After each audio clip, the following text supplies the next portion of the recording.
Welcome to the Divorce, Parenting and Property Legal Insights from Village Family Lawyers podcast. If you're listening today, you may be thinking about separation, already separated, or trying to understand what separation really means for you financially.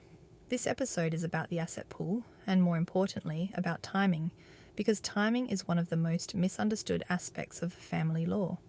One of the most common things we hear is, "We separated a while ago, so that shouldn't matter anymore," or "that happened after separation, so it's not part of the settlement." Sometimes that's true, but very often it isn't. In family law, the asset pool is usually assessed at the time a property settlement is finalised, or when court orders are made, not at the date of separation. That difference matters far more than many people realise. Separation is an emotional milestone, but legally, it doesn't usually freeze your financial position. The asset pool is the combined financial picture of both parties.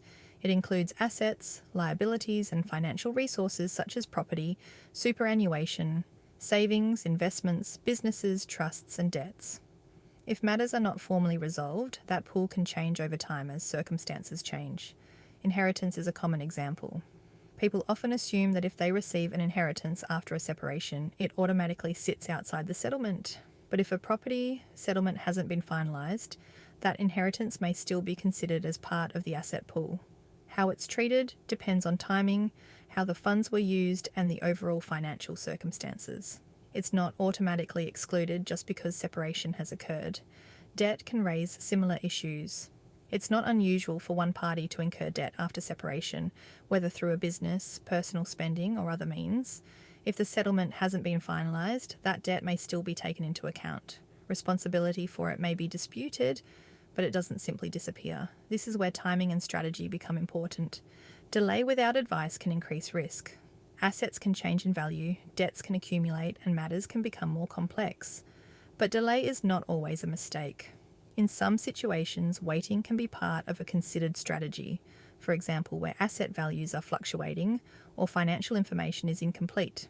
The key difference is whether the delay is informed and intentional.